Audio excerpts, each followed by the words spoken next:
नमस्कार बच्चों मैं इस वीडियो में आपको आपकी पाठ्य पुस्तक समकालीन विश्व राजनीति इसका पहला अध्याय शीत युद्ध का दौर, तो इसके बारे में रिवीजन करवाना चाहूँगा।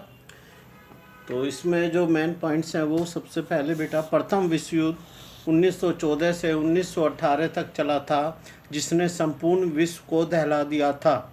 दूसरा विश्व युद्ध 1939 से 1945 तक मित्र राष्ट्रों और धुरी राष्ट्रों के बीच हुआ, जिसमें केवल यूरोपीय देश ही नहीं अपितु दक्षिण पूर्व एशिया, चीन, बर्मा तथा भारत के पूर्वोत्तर भाग भी शामिल थे। द्वितीय विश्व युद्ध के बाद दो महाशक्तियां अमेरिका और सोवियत संघ उभर कर सामने आए, जिन्होंने एशिया, अफ्रीका व लैटिन अमेरिका के 9 स्वतंत्र देशों को अपने खेमे में लेने की कोशिश की। शीत युद्ध न होते हुए युद्ध की परिस्थितियां थी, जिसमें वैचारिक घृणा, राजनीतिक अविश्वास, कूटनीतिक जोड़तोड़, सैनिक प्रतिस्पर्धा, जासूसी प्रचार, राजनीतिक हस्तक्षेप, शस्त्रों की दौड़ जैसे साधनों का प्रयोग किया गया था। शीत युद्ध काल में अंतर्राष्ट्रीय राजनीति दो विरोधी गुटों या विचारधारा, अमेरिकी गुट पूंजीवादी और सोवियत गुट साम्यवादी में विभाजित हो गई थी। शीत युद्ध काल में नाटो, सीएटो तथा वार्सा पैक्ट जैसे अनेक सैनिक संधियों का निर्माण किया गया। विकासशील या नव स्वतंत्र राष्ट्रों ने शीत युद्ध से अलग रहने के लिए गुट निरपेक्षता की नीति अपनाते हुए दोनों गुटों से बराबर की दूरी रखी। 1961 में यूगोस्लाविया की राजधानी बेलग्रेड में भारत की अगुवाई पर गुट निरपेक्ष आंदोलन की शुरुआत अन्य देशों जैसे घाना, मिस्र के साथ मिलकर की गई। विकासशील देशों ने विकासशील देशों की विकसित देशों पर निर्भरता को कम करने के लिए 1970 में नई अंतर्राष्ट्रीय आर्थिक व्यवस्था की स्थापना की। गुट निरपेक्ष आंदोलन और नव अंतर्राष्ट्रीय आर्थिक व्यवस्था द्विध्रुवीय विश्व के सामने एक चुनौती बनकर आए थे। आपसी सहयोग और विकास के लिए उत्तर दक्षिण संवाद तथा दक्षिण दक्षिण सहयोग जैसे संवाद को आरंभ किया गया। शीत युद्ध के दौरान भारत ने विकासशील देशों को गुट निरपेक्षता जैसा एक नया मंच प्रदान कर महत्वपूर्ण भूमिका निभाई। शीत युद्ध के दौरान परमाणु युद्ध की संभावना बनी हुई थी, लेकिन दोनों शक्तियों में शक्ति संतुलन ने युद्ध को वास्तविक रूप लेने से रोका। शीत युद्ध की कुछ घटनाएं जिन्होंने तृतीय विश्व युद्ध की कगार पर लाकर खड़ा कर दिया था: क्यूबा मिसाइल संकट, कोरिया युद्ध, अफगानिस्तान में सोवियत हस्तक्षेप, सोवियत संघ द्वारा परमाणु परीक्षण आदि। शीत युद्ध के दौरान निशस्त्रीकरण के प्रयत्न स्वरूप विभिन्न संधियां व समझौते किए गए। शीत युद्ध के दौरान संयुक्त राष्ट्र संघ भी शीत युद्ध की राजनीति से काफ़ी प्रभावित था। कोई भी निर्णय लेना आसान नहीं था, क्योंकि दोनों गुट एक दूसरे के विरोधी थे।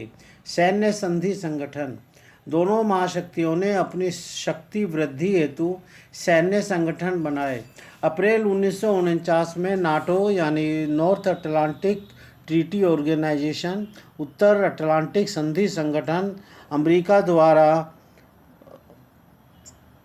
बनाया गया, जिसका लक्ष्य था लोकतंत्र को बचाना।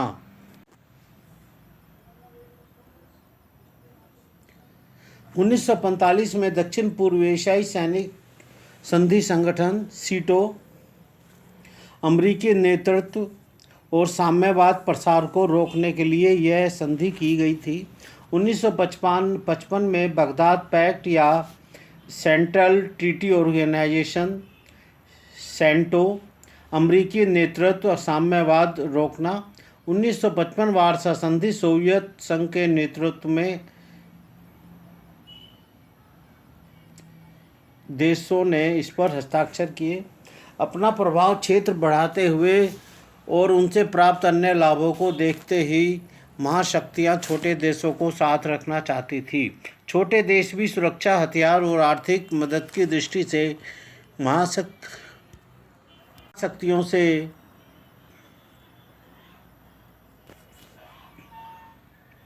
जुड़े रहना चाहते थे।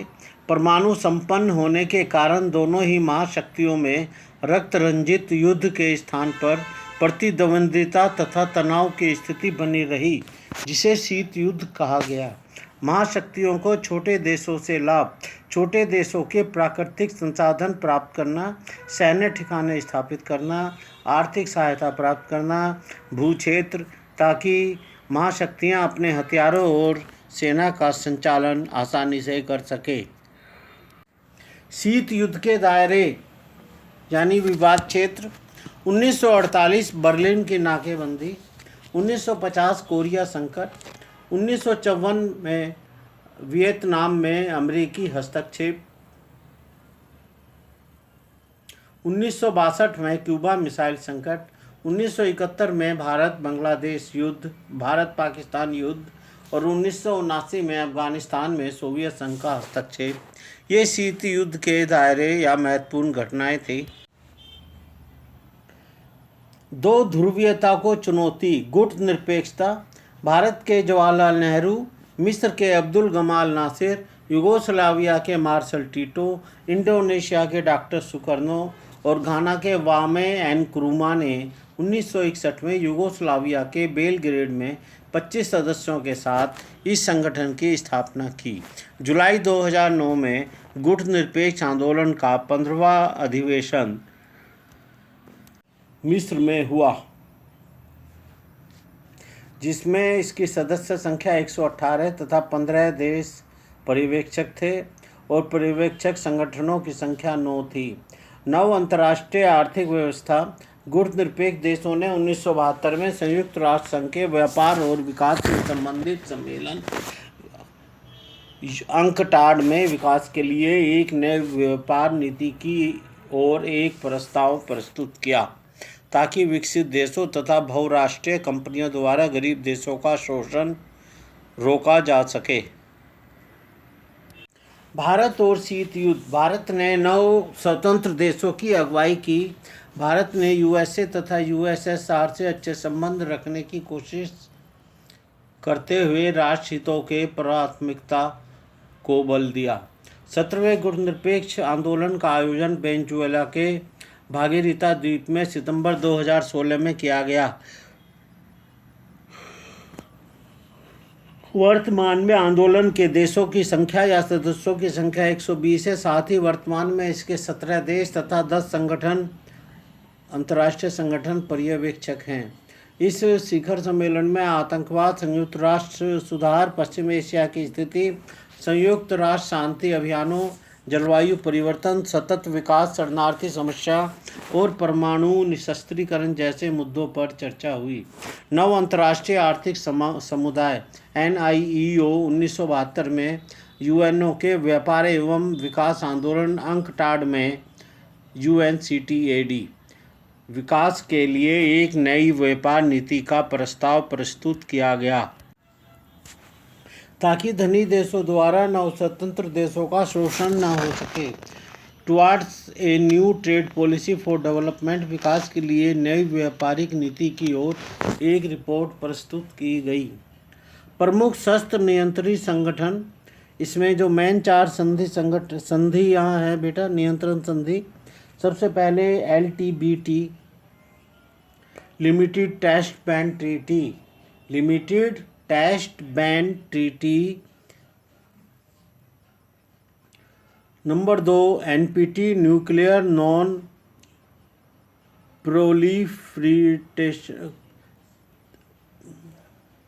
प्रोलिफेरेशन।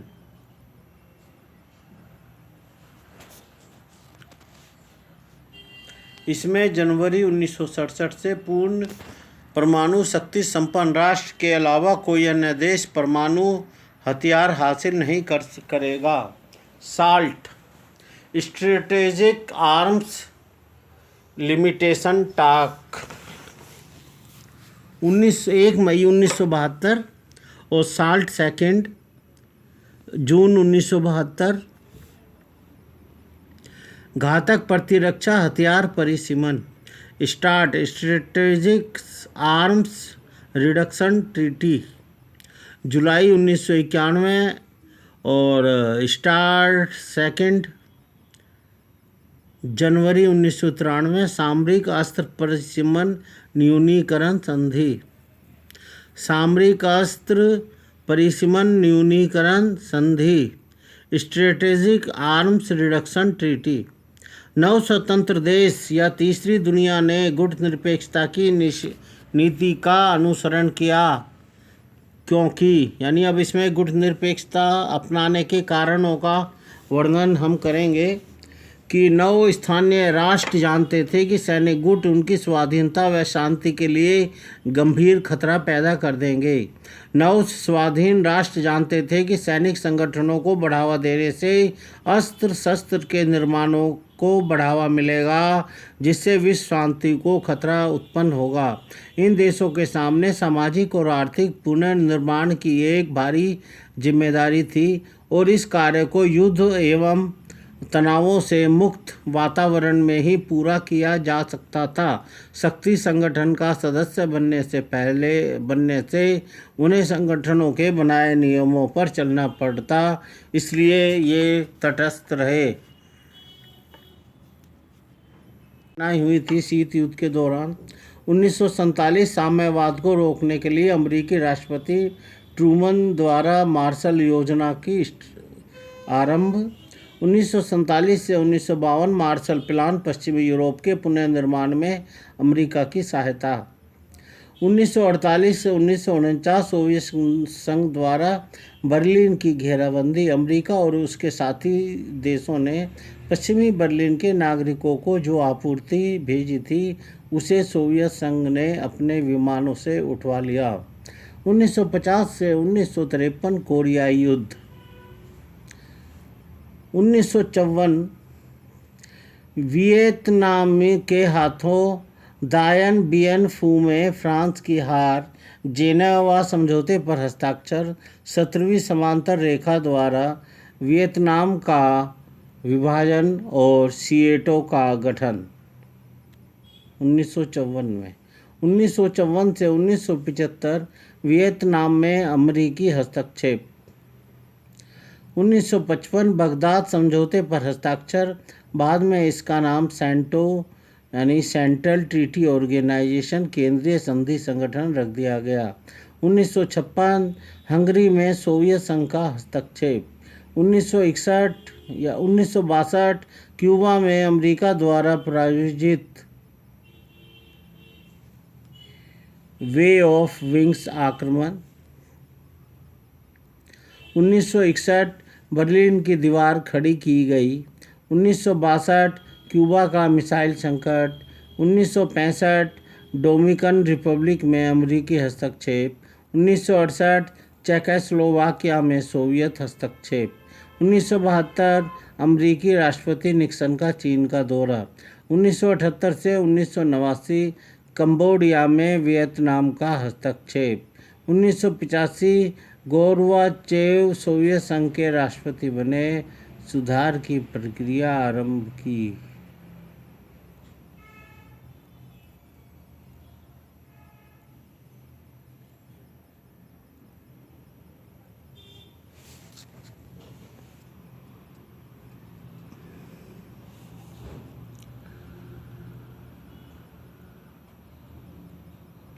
उन्नीस सौ 1978 से 1989 कंबोडिया में वियतनाम का हस्तक्षेप। 1985 गोर्बाचोव सोवियत संघ के राष्ट्रपति बने, सुधार की प्रक्रिया आरंभ की। 1989 बर्लिन की दीवार गिराई गई और पश्चिमी यूरोप की सरकारों के विरुद्ध लोगों में आक्रोश। 1990 जापान का एकीकरण और 1991 सोवियत संघ का विघटन और शीत युद्ध की समाप्ति। तो प्यारे बच्चों, जो पहले चैप्टर के जो भी मेन पॉइंट्स थे वो सभी मैंने इस वीडियो में आपको डिस्कस किए हैं। तो सभी बच्चे वीडियो को ध्यान से देखें और आगामी परीक्षा की तैयारी करें। प्यारे बच्चों, पूरा ध्यान लगा दीजिए, क्योंकि पहले आपका नुकसान कोरोना की वजह से हुआ था और अब ये जो महत्वपूर्ण पढ़ाई का समय था ये भी अब प्रदूषण के चक्कर में आपका छुट्टी हो गई है, जिससे पढ़ाई को काफ़ी नुकसान पहुँच रहा है। बेटा, मेरी कोशिश है कि उस हानि को या जो नुकसान हुआ है उसको हम क्षतिपूर्ति करें, तो आप लोगों का बहुत सहयोग चाहिए। नमस्कार।